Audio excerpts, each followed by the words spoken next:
Hello friends, in this video we will be looking into the article published in The Hindu. The date is 16/2/2014. We'll start with today's newspaper. It's The Hindu.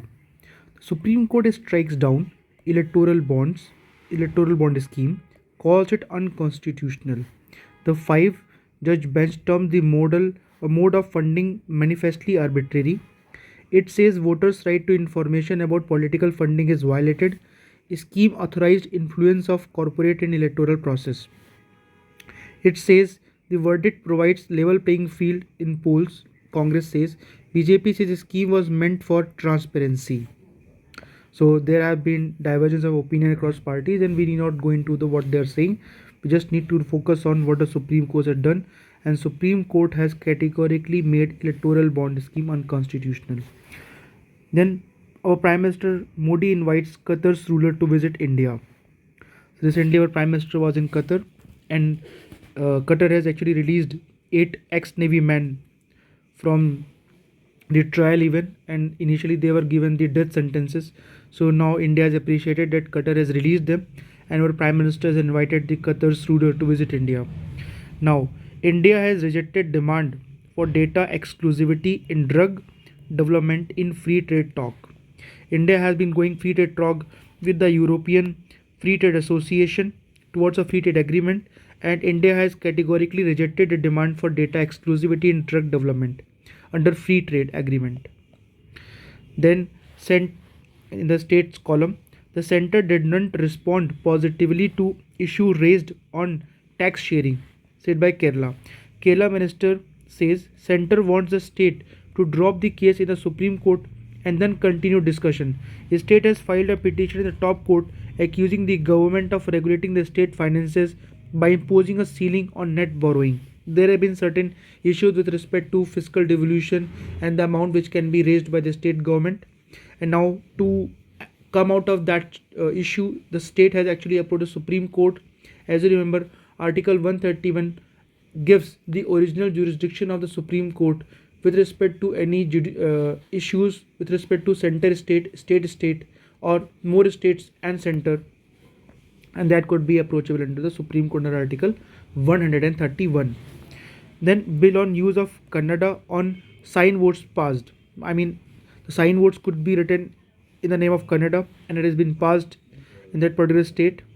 Now, INSET 3DS mission to be launched from Sriharikota tomorrow.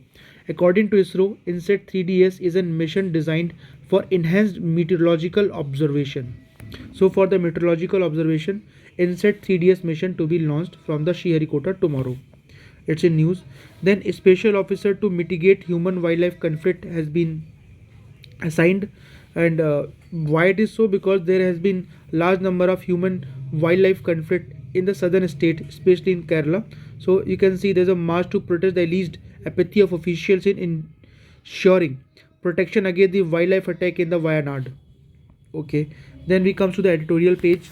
Now we look to look into what they're discussing about the unbounded. That means it is with respect to electoral bonds. Now they are talking that the electoral bond verdict is blow for freedom of expression, because electoral bonds actually curtail the transparency. They create the opaqueness in the electoral donation, electoral funding, and that restricted the citizens to know who is funding, how much amount of funding to the which political party, and that basically crippled on the knowledge per se for the voters, and it was against the democratic spirit. So the Supreme Court in its recent judgment has made the electoral bond unconstitutional. Now, the second article is with respect to places of worship and an unsettling judicial silence. So, it is with respect to places of worship. There has been talk about Babri Masjid, then Gyavwapi Mosque. So, these are in the news, and that's why there it need a more concrete and a constructive talk with respect to them, and it is not being seen. That is why it has been argued that we need to look into it. Now, the next article is an intervention that will help strengthen legal education. So, it is with respect to bolstering our research education with respect to our legal education. That means lawyers, advocates, bar council. So this, for to address that aspect, it has been there. Now we need to go into the opinion page. Is it ethical to use AI to clone voices for the creative purposes? So the comes the element of ethical aspect. So it has been contested by the Haricharan Sheshadri and Sai Shavanam. So in that sense, they have tried to build arguments upon that. We need to go deeper into it to look through what they're trying to say. We can read what they're saying in the conclusion. In this marriage of art and AI, where is the future landed? There is a responsibility among human beings to use AI the right way, because technology in itself is a role neutral. It is us who decide what kind of role the technology will perform. We must understand that the art and music are not just products, they have unfortunately become products. The human brain is about perception. What I hear today as a sound engineer will not be what I hear tomorrow. A computer can only give one output, and we should realize that the arts are not just a money making industry. Then there needs to be an AI ethical usage board in every industry. Deepfake videos also pose a threat, so there needs to be some kind of regulation. All intellectual property needs to be registered. Tomorrow, someone might be able to use my voice for a song without permission. I should be able to sue them without the proper legal channels. So they have tried to give what should be the future course of action in that particular context. Then in this text and context page, there's talk about what is the behind Ladakh's unrest.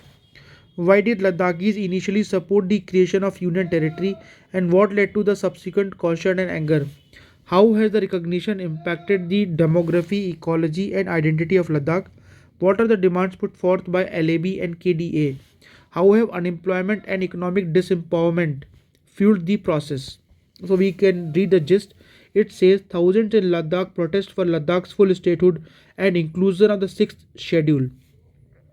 The shutdown unfolded in the two districts of Leh and Kargil. In response to Leh Chalo protest, March to Leh, called by the Leh Apex Body LAB and the Kargil Democratic Alliance, organized by the Leh Apex Body and Kargil Democratic Alliance. Concern stems from Ladakh's status change post Article 370 abrogation, leading to identity loss and bureaucratic challenges. LAB and KDA demand a full-fledged legislature, sixth schedule safeguard, separate Lok Sabha seat, and job reservations. So this is their demand with respect to Ladakh, and we can actually keep that thing in mind. Then there's a next article that says, why did Kosovo faces delays in Schengen approval? So Schengen is an area in Europe where you could freely move. So the zone is known as the Schengen, the tiny Luxembourg village bordering France and Germany, where agreement was signed in 1985. It is the world's largest zone of free movement, becoming the last Western Balkan non-European Union to be waived visa requirement. Kosovo recently secured visa-free passes. What is the gist? Kosovo recently gained Schengen visa waiver, becoming the last Western Balkan non-EU nation to do so. Kosovo's application faced opposition due to non-recognition by several EU members and geopolitical implication. Kosovo has not been accorded legal statehood by UN and denied recognition by Russia and China. Admission to Schengen is not mandatory for EU members. So we can talk about the look into the Kosovo region. If you read about the Macedonia, Yugoslavia, then you could actually know where the Kosovo is and how the geopolitical and geoeconomic challenges are making that Kosovo is not recognized by Russia and China, yet it is given an entry as a Schengen member where the free mobility regime is possible. Now, the next news we see is top court strikes down electoral bond scheme. Again, it is the same electoral bond scheme. Then there have been certain bullet point we can look into. Voters' right versus the donors' right. This is one debate. Supreme Court dismisses black money argument. Then it removed restriction. So there have been some talk, we can go into depth of it. Then political contributors can influence government decisions, says Supreme Court, and it is true, because when you give the political donation, when you fund certain political parties, you also expect that the policies which they would be formulating must align the interests who are also donating, and that is how it's a win-win for the political parties and the donors. And that's where the Supreme Court says there's a challenge, because that particular nexus is not known by the voters, so how come they make informed choices? And that's why it has stuck down the electoral bond scheme in totality. Now, matching buyers of the poll bonds with recipient could be a tricky. Total funds generated from bond sale since inception is 16,000 crore.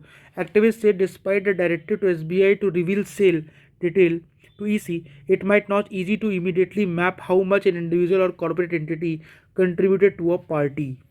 So there has been some the challenges with respect to it, but there have been I mean, you can see the BJP got the lion's share, and we can, if we go by the article, we can get right through it. Then secretive right from the start. So there has been some talk with respect to it. They have talked about 2017 the electoral bond scheme was introduced in the finance bill. Then September 17, NGO ADR, Association for Democratic Right, led petitioner move Supreme Court challenging the scheme. 3rd October 17, Supreme Court issues notice to Center and EC on PIL followed by NGO. Then on 2 January 2018, central government notified the electoral bond scheme. 2022 electoral bond scheme was amended to increase the sale days from 70 to 85 in year where any assembly election may be scheduled. October 16, 2023, Supreme Court bench headed by CJI. Please refer against the scheme to a 5-judge constitution bench. Then in 23 October, a 5-judge constitution bench headed by CJI commences hearing on pleas against the scheme. Supreme Court reserved verdict on 2 November 2023. On 15 February, Supreme Court delivered unanimous judgment annulling the scheme, saying it violates constitutional right to freedom of speech and expression as well as right to information. So there has been series of you can look into the chronology that has been followed. Then welcome Supreme Court judgment, says former CEC.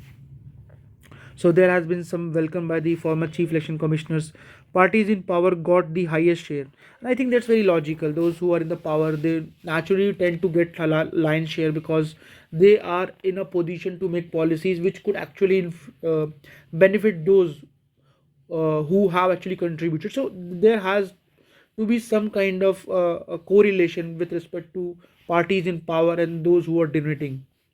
Supreme Court upheld right to keep political affiliation away from state intrusion. So in state intrusion, they are talking about the 5-day constitution bench CJ Devachandra pronouncing the judgment on Thursday. Now we need to look further. Mob storms SP office in Churchandpur. It is in Manipur, I think. So there has been some mob which has actually stormed the SP office, and there has been some challenges and the state of flux still in the state of Manipur, and we need to look holistically about it. Then Global Meat urges India to augment pulses production to meet nutritional needs. So India needs to augment the pulse production to meet the nutritional need, because nutritional deficiency is what India is crippling, and India needs to work upon this. The new drug to treat chronic kidney disease gets approval. The Central Drug Standard Control Organization, that is CDSCO, is the body which approves the various medicines. In the similar case, the new drug which treats kidney disease gets approval from CDSCO. Then Swami seeks probe into Axis Bank fraud. So BJP leader Subramaniam Swami on Thursday moved to Delhi High Court. Maybe it's more political but not relevant per se. Then efficacy of the Rath Saptami, falling on the 7th day from the Thai. I mean, that's not required per se for UPSC, it's for faith. Then business. The January trade deficit narrows to 9th month low to $17.5 billion. Export rises by 3.1%, marginally outpacing import 3% growth. That means export rises by 3.1% and import rises by 3%. So there is a net rise 0.1%. Good trade logs expansion despite Red Sea crisis, weak demand in advanced nations. So there are certain challenges in advanced nations. There are challenges, that is Red Sea crisis is there. We can look into the data which has been presented here. So we can see good export rose for the second straight month to $36.92 billion in January. Import of $55.4 billion however 6.6 lower than the preceding month. Service export are estimated to have expanded 17.5% to $32.8 billion. Because when we look into the trade deficit, it looks into the trade of goods and trade of services. That's a trade deficit. Now, there is talk regarding ICRA, that is Indian Council of, not Indian Council, but it is this respect to tepid farm sector growth to weigh on rural demand. That is ICRA report, which talks about this. The Indian farm sector GVA is likely to see little or no growth in the second half of financial year 24, with the full fiscal year clocking about 1% growth. Rating from ICRA. Basically, this it's a rating company, rating firm, which gives, and it says that the GVA addition by the farm sector or agriculture sector shows just 1% growth rate, and which is very poor. So this is one of the challenge. I think that's why there has been the rising farmers protest in the country. Then India Nepal sign pact to link UPI NPI for the faster remittances. So because lot of person from Nepal actually work in India, and so we need to have a official channel where remittances could be paid back efficiently without leakages. Now in the science section, the diversity blind spot in the health policy. A new study found men, doctors, bureaucrats, and individuals from New Delhi are overrepresented in key health policy committees, neglecting diverse perspective critical for public health system. The overrepresentation of privileged actors and lack of diversity indicates a centralization of the health policy. So we can look into the gist. The gist says, despite diversity impacts policies because it epitomizes the level of details, care, and attention needed for inclusive health policies.